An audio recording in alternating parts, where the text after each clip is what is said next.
টলিগঞ্জের সুন্দরীতম এবং আবেদনময়ী অভিনেত্রীদের মধ্যে অন্যতম রয়েছে সম্প্রতি সময়ে মিমি চক্রবর্তী। তাই তো বলাই বাহুল্য যে এই তারকার রূপ লাবণ্যের প্রতি বর্তমানে তার দর্শকদেরকে একটু বেশি দেখা যাচ্ছে দিশেহারা হতে।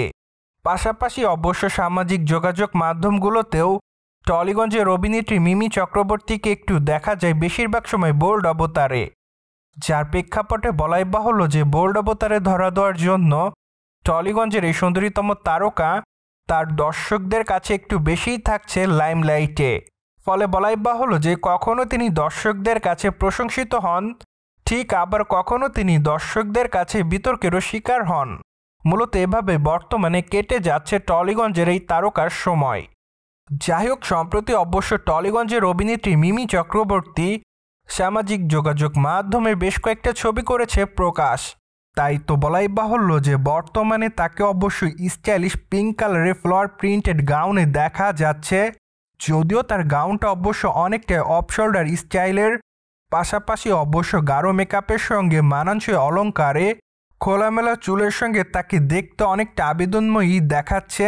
ঠিক এজন্য বলাই বাহুল্য যে সম্প্রতি সময় টলিগঞ্জের অভিনেত্রী মিমি চক্রবর্তীর রূপ এবং লাবণ্যের প্রতি তার দর্শকরা হচ্ছে নতুন করে দিশেহারা, যার প্রেক্ষাপটে ইতিমধ্যে টলিগঞ্জের এই তারকা তার দর্শকদের কাছে পাচ্ছে ব্যাপক আকারে প্রশংসা। প্রসঙ্গত, টলিগঞ্জের গ্ল্যামার কুইন খ্যাত তারকা মিমি চক্রবর্তীকে সর্বশেষ অভিনয় করতে দেখা গিয়েছে রক্তবীজ 2 চলচ্চিত্রে। চলচ্চিত্রের পর্দায় তার বিপরীতে অবশ্য অভিনয় করতে দেখা গিয়েছিল আবিরকে। এমনকি চলচ্চিত্রের পর্দায় তারা দুজনে পুলিশ কর্মকর্তার চরিত্রে করেছে অভিনয়।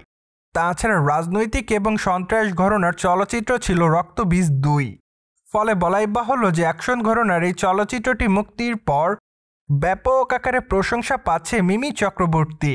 পাশাপাশি অবশ্য চলচ্চিত্রটিতে তাকে অবশ্য দ্য ফার্স্ট টাইম দেখা গিয়েছিল বিকিনিতে, যার প্রেক্ষাপটে এইটুকু বলাই বাহুল্য যে রক্তবীজ 2 চলচ্চিত্রের রোমান্টিক গানে বিকিনি অবস্থায় ধরা দেওয়ার জন্য টলিগঞ্জের অভিনেত্রী মিমি চক্রবর্তী তার দর্শকদের কাছে ছিলেন ব্যাপক আকারে আলোচনায়।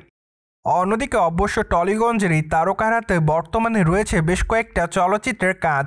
তাছাড়া অনুমান করা যাচ্ছে যে হয়তো আগামী দিনে টলিগঞ্জের অভিনেতা জিতের চলচ্চিত্র অভিনয় করতে দেখা যেতে পারে তাকে। কিন্তু দুঃখের বিষয় যে বিষয়টির এখনও আনুষ্ঠানিক তেমন কোনো বক্তব্য আসেনি। তাই তো বর্তমানে সকল দর্শকরা টলিগঞ্জের অভিনেত্রী মিমি চক্রবর্তী নতুন চলচ্চিত্রের জন্য রয়েছে অপেক্ষাতে।